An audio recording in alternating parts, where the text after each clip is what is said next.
കോരാണി സ്വതന്ത്ര ഭാരതം ഗ്രന്ഥശാല സ്ഥാപിതമായത് 1947 ഓഗസ്റ്റ് 15-നാണ്. 8 പതിറ്റാണ്ടിൻ്റെ ചരിത്ര വഴികളിലൂടെ കടന്നു പോവുകയാണ് ഈ ഗ്രന്ഥശാല. കേരളത്തിൻ്റെ ഗ്രന്ഥശാല പ്രസ്ഥാനത്തിൻ്റെ നാൾവഴികളിൽ ഈ ഗ്രന്ഥശാലയുടെ സാന്നിധ്യം ഒട്ടും ചെറുതല്ല. എല്ലാവിധ പ്രൗഢിയോടും കൂടി ഇപ്പോൾ ഗ്രന്ഥശാല നവീകരിച്ചിരിക്കുന്നു.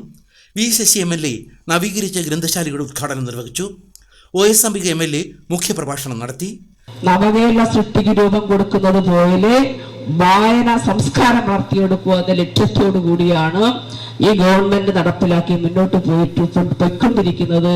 ഓരോ നിയമസഭാ സമ്മേളനങ്ങൾ നടക്കുമ്പോഴും അല്ലെങ്കിൽ പുസ്തകോത്സവങ്ങൾ ഓരോ MLA മാരും 140 മണ്ഡലങ്ങളിലെ MLA മാരും 3 ലക്ഷം രൂപ ഓരോ വർഷവും അവനവന്റെ ഗ്രന്ഥശാലകൾക്ക് ഓരോ വായനശാലയുടെയും സെക്രട്ടറിമാർ തരുന്ന ആ ലിസ്റ്റിന്റെ അടിസ്ഥാനത്തിൽ 140 മണ്ഡലങ്ങൾ ഗ്രന്ഥശാലകൾക്ക് വേണ്ടിയും നമ്മുടെ HS കുട്ടികൾക്ക് വേണ്ടിയും ഹയർ സെക്കൻഡറി സ്കൂളിലെ കുട്ടികൾക്ക് വേണ്ടിയും UP കുട്ടികൾക്ക് വേണ്ടി വായനകൾ വായിക്കുക വളരുക എന്ന് പറയുന്നില്ല. കുഞ്ഞുണ്ണി മാഷ് പറയുന്നത് പോലെ വായിക്കുക വളരുക, വായിച്ചാൽ വളരും, വായിച്ചില്ലെങ്കിൽ വളയും എന്ന മുദ്രാവാക്യം എടുത്തുകൊണ്ടും എല്ലാ പുസ്തകങ്ങളും വായിക്കുവാൻ ഇന്ന് നമുക്ക് കുട്ടികൾക്ക് വേണ്ടി ഗവൺമെന്റുകൾ എല്ലാ വായനകളും സജ്ജമാക്കി മുന്നോട്ട് പോകുന്ന ഒരു കാലഘട്ടത്തിൽ നാം നോക്കുകയാണ്. പ്രിയമുള്ളവരെ, ഗ്രന്ഥശാല പ്രസിഡന്റ് B രാജീവ്, ഗ്രന്ഥശാല സെക്രട്ടറി KG അനിൽകുമാർ, ജില്ലാ library council president advocate Saikumar, S Karthika, RP Nanduraj, B Vijayakumar തുടങ്ങിയവർ പങ്കെടുത്തു.